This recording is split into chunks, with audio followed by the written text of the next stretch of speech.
ഹരി ഓം. ക്ഷേത്രങ്ങളിൽ വിഗ്രഹങ്ങളുടെ രീതി അനുസരിച്ച് വിവിധ തരം വിഗ്രഹങ്ങളെ നമ്മൾ കണ്ടുപോരുന്നുണ്ട്. ദാരു എന്ന് പറയുമ്പോഴും മരത്തിൽ ചെയ്തത്.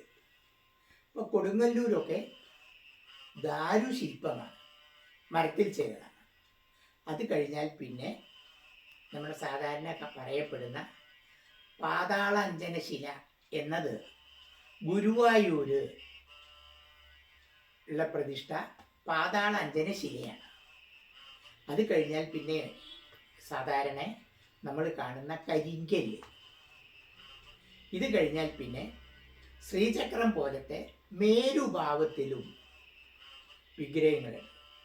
ഇപ്പം മധൂര് മഹാദേവ ക്ഷേത്രത്തിൻ്റെ തെക്കേ മതിലിൽ കുട്ടികൾ കൈകൊണ്ട് കോറിയിട്ട ഗണപതിയെ അവര് നേദ്യങ്ങളും ആരാധനകളും ചെയ്ത് ശക്തിവത്താക്കിയപ്പോൾ മഹാദേവനേക്കാൾ പേരും പെരുമയും പ്രശസ്തിയും മധൂർ ഗണപതി എന്നതിലായി മാറി.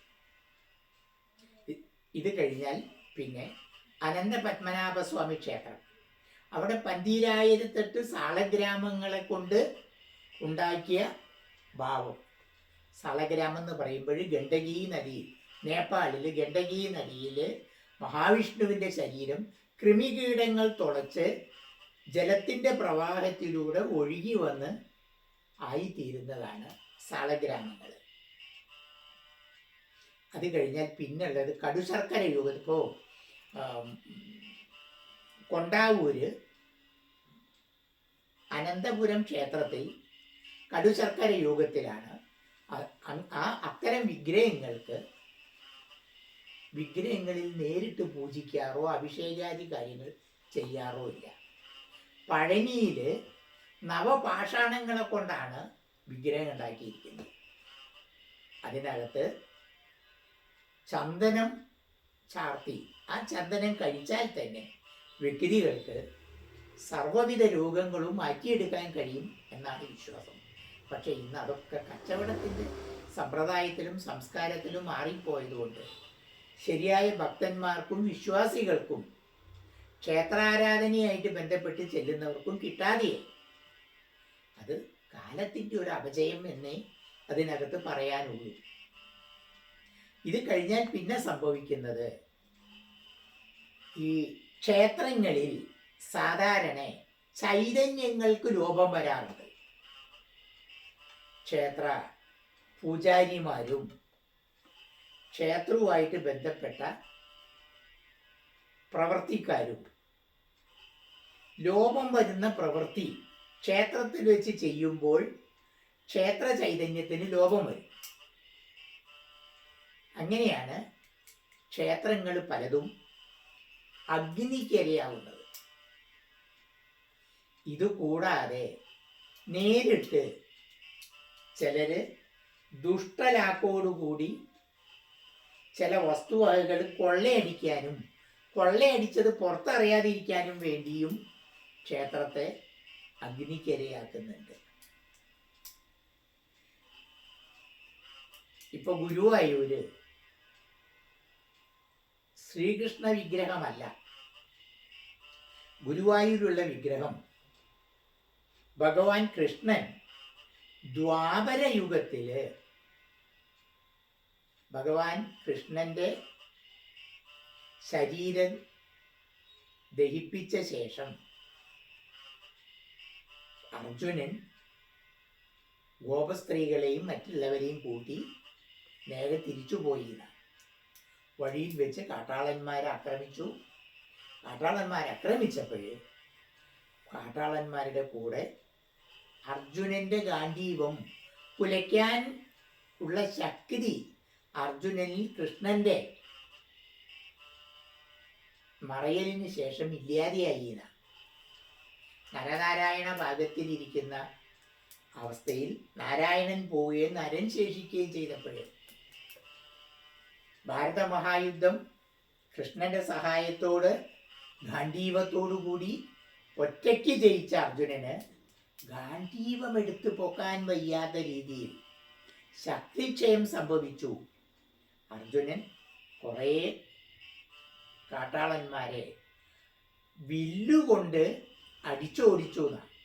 പക്ഷെ എന്നിട്ടും അതിനെ അതിജയിക്കാൻ അർജുനന് ശക്തിയില്ലാതെ അർജുനൻ ശക്തി ക്ഷയിച്ചവനായി തീർന്നു എന്നാണ് ചരിത്രങ്ങൾ പറയപ്പെടുന്നത്. ഭഗവാൻ കൃഷ്ണന്റെ അന്തർധാനത്തിന് ശേഷം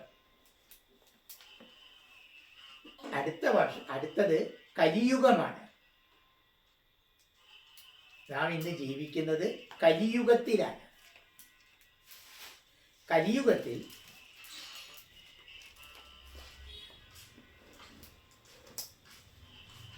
ജീവിക്കുന്ന നമ്മുടെ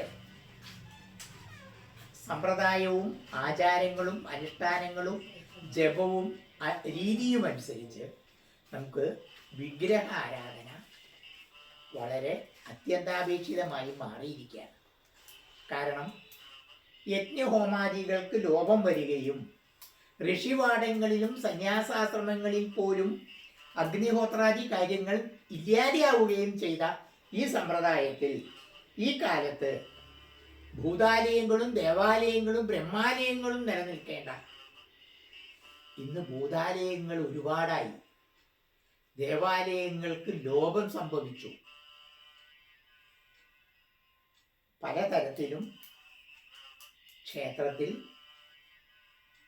ഉദ്ദേശിക്കുന്നതിനേക്കാളേറെ അശുദ്ധി ബാധിക്കാൻ തുടങ്ങി. അത് കഴിഞ്ഞാൽ പിന്നെ നിലനിർത്തേണ്ടത് ബ്രഹ്മാലയങ്ങളാണ്.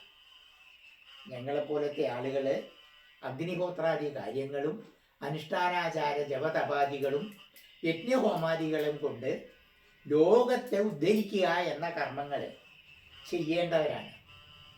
അതനുസരിച്ചാണ് ഞങ്ങൾ 2024, 2025, 2026 2024 പാമ്പാടി വെച്ചും 2025-26 തിരുവില്യാമല ശ്രീരാമസ്വാമി ക്ഷേത്രത്തിൻ്റെ തൊട്ടടുത്ത് വെച്ചും ഗായത്രി മഹായജ്ഞം ചെയ്തത്.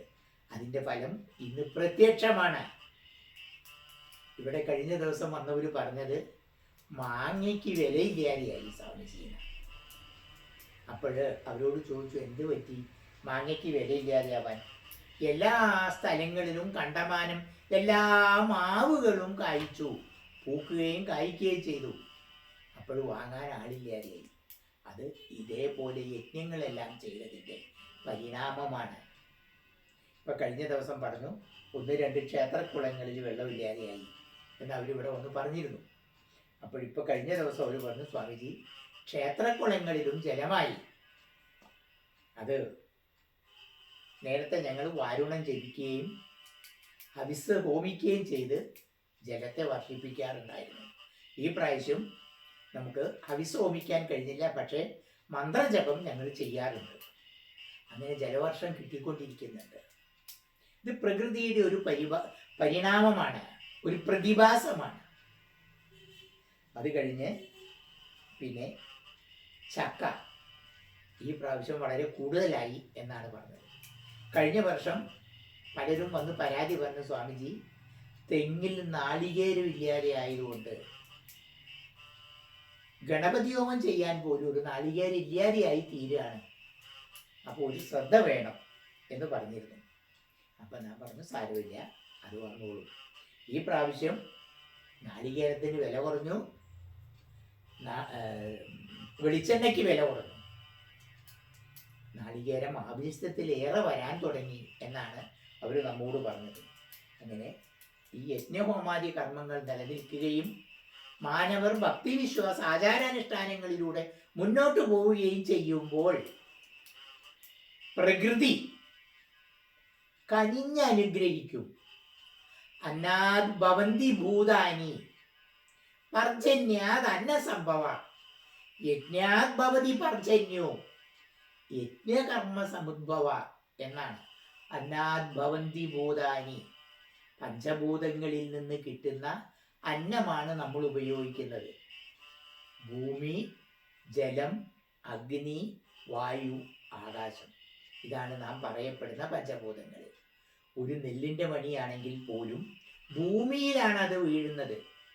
ഭൂമിയിൽ വീഴുന്ന നെല്ലിൻ്റെ മണി അതിനകത്ത് മുളയ്ക്കാനുള്ള ബീജത്തെ ജലമാകിരണം ചെയ്ത് മുളപ്പിച്ചെടുക്കുന്നു. അത് കഴിഞ്ഞാൽ ഒരു ഭാഗം കീഴ്പോട്ട് വേരായിട്ടും മറ്റൊരു ഭാഗം മുകളിലേക്ക് മുളയായിട്ടും സംഭവിക്കുന്നു. അങ്ങനെ മുള സംഭവിക്കുന്ന നിമിഷം അതിൽ സംഭവിക്കുന്ന തത്വം അഗ്നിയാണ്. അഗ്നി അപ്പോൾ ഭൂതത്വമായി, ജലതത്വമായി, അഗ്നിതത്വമായി.